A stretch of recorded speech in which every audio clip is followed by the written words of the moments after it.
하다니 나이 든 사람이 싫어할 것 같고, 어떤 음식을 하든지 싫어하는 사람이 있기 때문에 옳은 결정이 안 되는 거죠. 그런 고민 속에 저희들이 삽니다. 기도회를 막 가야 되는데 마지막 손님이 들어왔습니다. 그럼 마지막 손님에게 잘해줘야 되느냐? 그리스도인으로서 잘해줘야죠. 이웃에게 사랑을 베풀려고 그랬으니까. 근데 그걸 하려고 하다 보니까 권사로서 기도에 늦게 되고, 기도에 제 시간에 맞춰서 오려고 그러면 또 이 사람에게 제대로 못해주고, 이런 딜레마 속에 저희들이 살게 되는 겁니다. 그렇지 않습니까? 아이들이 좀 잘해주려고 봄방학 때 여행을 가려고 하다 보니까 집에 혼자 계신 부모님이 마음에 걸리고, 또 부모님께 잘해주려고 있으려고 보면은 또 아이들에게 좋은 부모가 못 되는 겁니다. 여러분 그렇지 않습니까? 목사도 그런 것 같아요. 나이 드신 분들에게 잘해주려고 그러면 또 젊은 사람들이 뭐라고 하고, 젊은 사람들에게 좋은 목사 되려고 그러면 또 나이 드신 분들이 뭐라고 하고, 그렇죠? 이런 고민 속에 저희들이 사는 겁니다. 옆에 분들에게 다시 한번 인사 나눠주시다. 고민 많으시겠습니다. 고민 많으시겠습니다. 이런 고민 속에 저희들이 사는데, 그렇다면 여러분들 저희들이 해결책이 무엇이냐?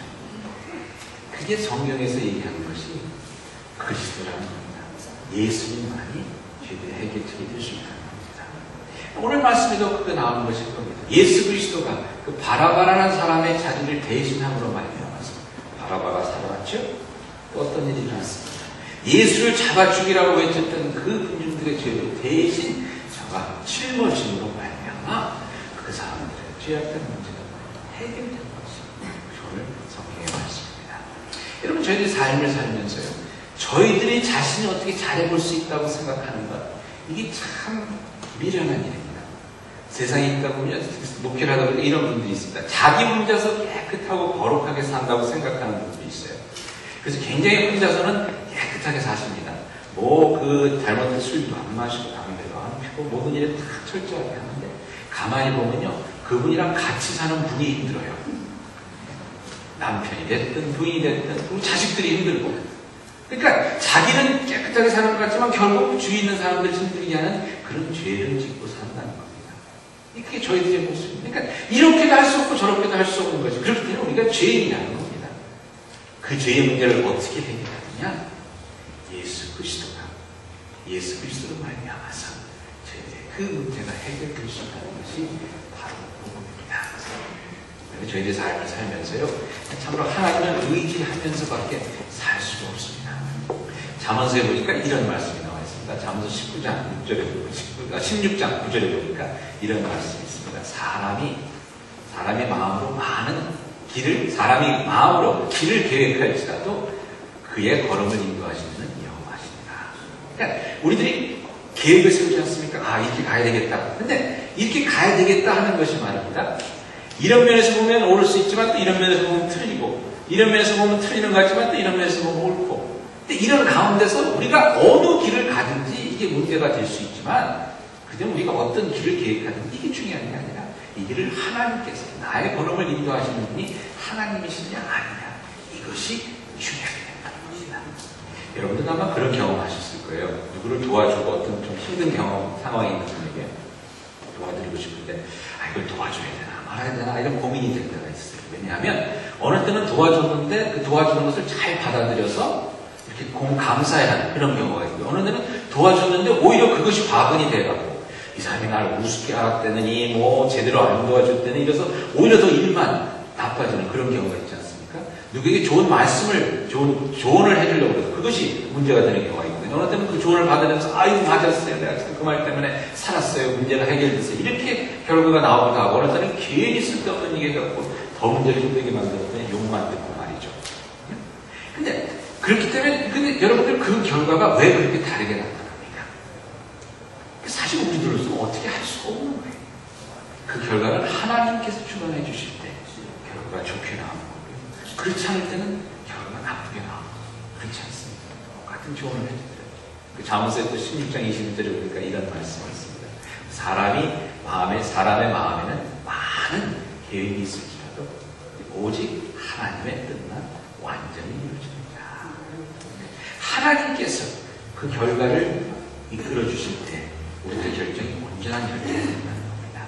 그러니까 저희들이 결정을 내릴 때도 이것이 하나님이 함께 해주시는 결정이냐 아니냐를 저희들이 온전히 볼 수 있어야 되는 거죠. 제가 이번 말씀을 준비하면서 제 삶을 한번 돌아보는 기회가 있었어요.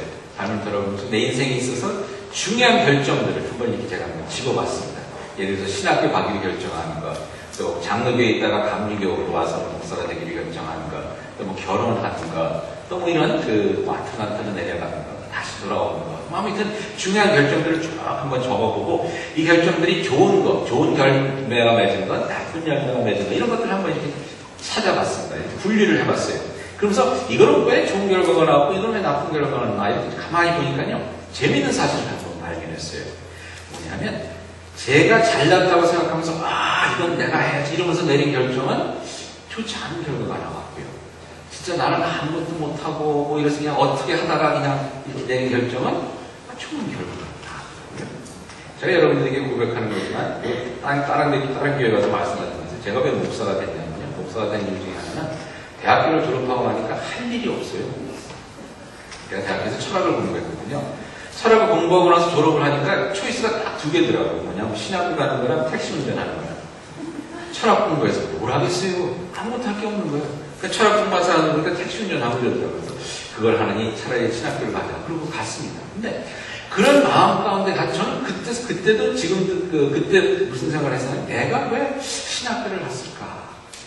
나는 진짜 신학교 갈 만한 사람이 아닌데 신학교 간다고 40일 금식을 하기로 했나. 뭐 아무튼 제가 신학교 갈 때 3일을 금식했어요. 3일 금식했더니 제 3살 친구들이 그래도 신학교 간다고 저를 축하한다고 부르더라고요. 어디를 불렀냐면 술집으로 불렀어요. 3일 금식하고 나와 있는데 자꾸만 맥주를 마시려는 거예요. 그래서 하나님 신학교 가겠습니다. 3일 금식하고 제일 먼저 먹은 게 맥주였어요. 이런 걸로 갔는데 어떻게 이게 제대로 되겠어요? 근데 참 그러고 하니까 제가 늘 고민 속에서 나는 왜 하나님께서 나를 불러주셨을까? 내가 이렇게 믿음이 없는데 내가 이렇게 잘난 게 없는데 그런 가운데서 참 어떻게 보면요 내세울 거 없다 보니까 하나님께서 하나님의 선한 길로 이끌어주시면서 참 목표를 좋은 대로 이렇게 이끌어주시더라고요. 제가 아틀란타 내려갈 때는요 아틀란타 교회 내려갈 기회가 있었는데 그때는 제가 자신 있게 내려갔어요. 아틀란타 얘기 들으니까 거긴 시골이라고 하더라고요.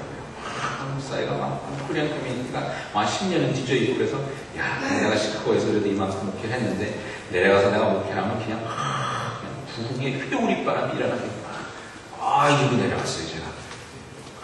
그래갖고 내려가서는요 얼마나 교만하게 했는지 크리스마스 이 칸타타를 하는데 막 60 먹으신 제가 30세 초반이었는데 60 먹으신 이런 분들이 앉아있는 성가대 2시간 동안 앉혀놓고 영시키고 힘들다고 그러니까 가만히 계세요. 그랬는데 하나님을 찬양하는데 이러고요. 30대 초반에 찬양인도 하는데 이렇게 열심히 봉사하는 집사님 한 분 계세요. 아주 성실껏 봉사하는 분이신데 피아노 못 친다고 치지 못하게 하고 이렇게 했어요.